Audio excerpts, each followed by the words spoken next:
கடந்த மாதம் கோலாலம்பூர் ஜலான் மஸ்ஜித் இந்தியாவில் நில அமிழ்வு சம்பவம் ஏற்பட்டதற்கு காரணம் கடவுளிடமிருந்து தெய்வீக பழிவாங்கல்தான் என்று முத்திரை குத்திய பாஸ் கட்சியின் இளைஞர் பிரதிநிதிக்கு சமூக வலைதளவாசிகள் உட்பட பலரும் தங்கள் கண்டனத்தை பதிவு செய்து வருகின்றனர். பாஸ் கட்சியின் இளைஞர் பிரிவின் பிரதிநிதியான ஷெரீப் அஸ்காரி குர்ஆனின் படி தெய்வீக பழிவாங்கல்களில் ஒன்று மக்களை பூமியில் மூழ்கடிப்பதாக மலேசியாக்கெனி அவர் கூறியதை மேற்கோள் காட்டியுள்ளது. இதனை அடுத்து சமூக ஊடக பயனர்கள் பாஸ் கட்சி தலைமையிலான கிளந்தான் மாநிலத்தில் அடிக்கடி ஏற்படும் வெள்ளங்களும் தெய்வீக பழிவாங்கலின் ஒரு வடிவமா என்று கேள்வி எழுப்பியுள்ளனர். கிளந்தானில் தீர்க்கப்படாத நீர் வழங்கல் பிரச்சனையும் தெய்வீக பழிவாங்கல் தானா என்றும் அவர்கள் தெரிவித்துள்ளனர். சிலர் அவர் மன்னிப்பு கேட்க வேண்டும் என்று வலியுறுத்தி வருகின்றனர். நேற்று ஈப்போ தஞ்சோங் ரம்புத்தானில் உள்ள கோயில் பகுதியில் கார் மோதி விபத்துக்குள்ளானது. ஓட்டுநருக்கு இரத்த சர்க்கரை குறைவால் ஏற்பட்டதை தவிர குடிபோதையில் வாகனம் ஓட்டியதால் அல்ல என்று பேரா காவல்துறை தலைவர் டாக்டர் அசீசி மாட் அரிஸ் உறுதிப்படுத்தினார்.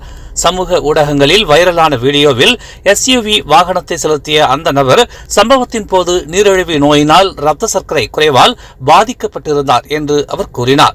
41 வயதான சம்பந்தப்பட்ட அந்த உள்ளூர் மனிதர் தஞ்சோங் ரம்புத்தான் சுகாதார கிளினிக்கில் இருந்து சங்காட் கிண்டிங் நோக்கி பயணித்த போது திடீரென சுய நினைவை இழந்ததால் கட்டுப்பாட்டை இழந்ததாக அசீசி விளக்கினார். போக்குவரத்து விளக்குகளை கடந்து தனது பயணத்தை தொடர்ந்த பிறகு ஓட்டுநர் திடீரென சுய நினைவை இழந்ததால் வாகனத்தின் கட்டுப்பாட்டை இழந்து கோயில் வளாகத்தில் நுழைந்து கோயில் தூணில் மோதியதாக அவர் கூறினார். சமூக ஊடகங்களில் பகிரப்பட்ட இந்த சம்பவம் குறித்து ஈப்போ மாவட்ட காவல்துறைக்கு பொது புகார் கிடைத்துள்ளதாகவும் இது ஓட்டுநர் குடிபோதையில் கோயில் பகுதியில் மோதியதாக தவறாக விவரிக்கப்பட்டுள்ளதாகவும் அசீசி கூறினார். தென் சீன கடல் தொடர்பான எந்த விவகாரமும் ஆசியான் அமைப்பின் வழி தொடர்ச்சியான முறையில் தீர்வு காணப்பட வேண்டும் என்று தற்காப்புத்துறை அமைச்சர் டதஸ்ரீ முகமது காலித் நூரின் தெரிவித்துள்ளார். தென் சீன கடல் சுயேட்சையான கடல் மார்க்கம் என்பதால் அதில் அந்நிய நாட்டு கப்பல்கள் பயணிப்பதில் எந்த பிரச்சனையும் இல்லை என்றாலும் அக்கப்பல்கள் கடல் பகுதியில் நின்றால் மட்டுமே பிரச்சனை ஏற்படும் என்றும் அவர் கூறினார்.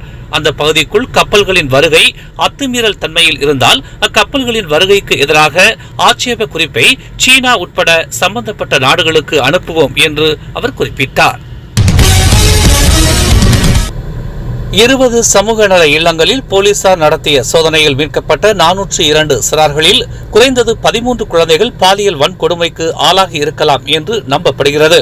காவல்துறை பயிற்சி மையத்தில் நடத்தப்பட்ட சோதனைக்கு பின்னர் இதனை கண்டறிந்ததாக தேசிய போலீஸ் படை தலைவர் தான் ஸ்ரீ ரசாருடின் ஹுசைன் தெரிவித்துள்ளார். இதுவரை 15 வயதுடைய 13 குழந்தைகள் மீதான பாலியல் வன்கொடுமை புகார்களை தாங்கள் விசாரித்து வருவதாக இன்று போலீஸ் பயிற்சி மையத்தில் நடைபெற்ற செய்தியாளர்கள் கூட்டத்தில் அவர் தெரிவித்தார். லகாடத்தோ ஜலான் சிலாபுக்கான் தோட்ட பகுதிக்குள் அமைந்துள்ள சுங்கை மாத்தாம்பாவில் மீன்பிடித்துக் கொண்டிருந்த இந்தோனேசிய தோட்ட தொழிலாளி ஒருவரை முதலை விழுங்க தொடங்கியதால் அம்முதலை சுடப்பட்டது. 4.6 மீட்டர் நீளமுள்ள முதலையை மீனவரான 45 வயது ரூஸ்டி தம்பா என்பவரின் உடலை மீட்க வனவிலங்கு துறை சுட்டுக் கொண்டதாக லகாடத்தோ தீயணைப்பு மற்றும் மீட்பு நிலைய தலைவர் சம்சோவா ரசீத் தெரிவித்தார். காலை 10 மணி அளவில் தங்களுக்கு அவசர அழைப்பு வந்ததை அடுத்து ஆற்றின் 500 மீட்டர் சுற்றளவில் தேடுதல் நடவடிக்கை தொடங்கப்பட்டது. தீயணைப்புத்துறை குழுவினர் மற்றும் உள்ளூர்வாசிகள் முதலையுடன் பாதிக்கப்பட்டவரை அவர் தாக்கப்பட்ட இடத்திலிருந்து 50 மீட்டர் தொலைவில் கண்டுபிடித்தனர். பாதிக்கப்பட்டவர் இன்னும் முதலையின் வாயில் இருந்ததை அடுத்து முதலை சுடப்பட்டது. முதலையின் சடலமும் கரைக்கு கொண்டுவரப்பட்டு மேல் நடவடிக்கைக்காக JHL நிறுவனத்திடம் ஒப்படைக்கப்பட்டது. கடந்த புதன்கிழமை காவல்துறையால் மேற்கொள்ளப்பட்ட ஓப்ஸ் குளோபல் நடவடிக்கையில் சமூக நல இல்லங்களில் இருந்து மீட்கப்பட்ட குழந்தைகளுக்கு சட்ட உதவித்துறை சட்டம் தொடர்பான சேவைகளை வழங்கும் என்று பிரதமர் துறை அமைச்சர் டதஸ்ரீ அசாலினா ஒஸ்மான் இன்று தமது முகநூல் பதிவில் தெரிவித்துள்ளார். பாதிக்கப்பட்ட குழந்தைகள் மற்றும் அவர்களது குடும்பத்தினரை அணுகுமாறு துறைக்கு அறிவுறுத்தியதாக அவர் தெரிவித்தார். ஸ்லாங்கூர் மற்றும் நெகிரி செம்பிலானில் உள்ள 20 தொண்டு இல்லங்களில் 402 குழந்தைகளுக்கு எதிரான துன்புறுத்தல் மற்றும் பாலியல் குற்றங்களை தாம் மிகவும் வருத்தத்துடன் கண்டிப்பதாகவும் அவர் பதிவிட்டுள்ளார். மேலும் செய்திகளை தெரிந்து கொள்ள தமிழ் மலர் நாளிதழை பாருங்கள். எங்களோடு இணைந்திருக்க மலர் டிவியை பதிவு செய்து கொள்ளுங்கள்.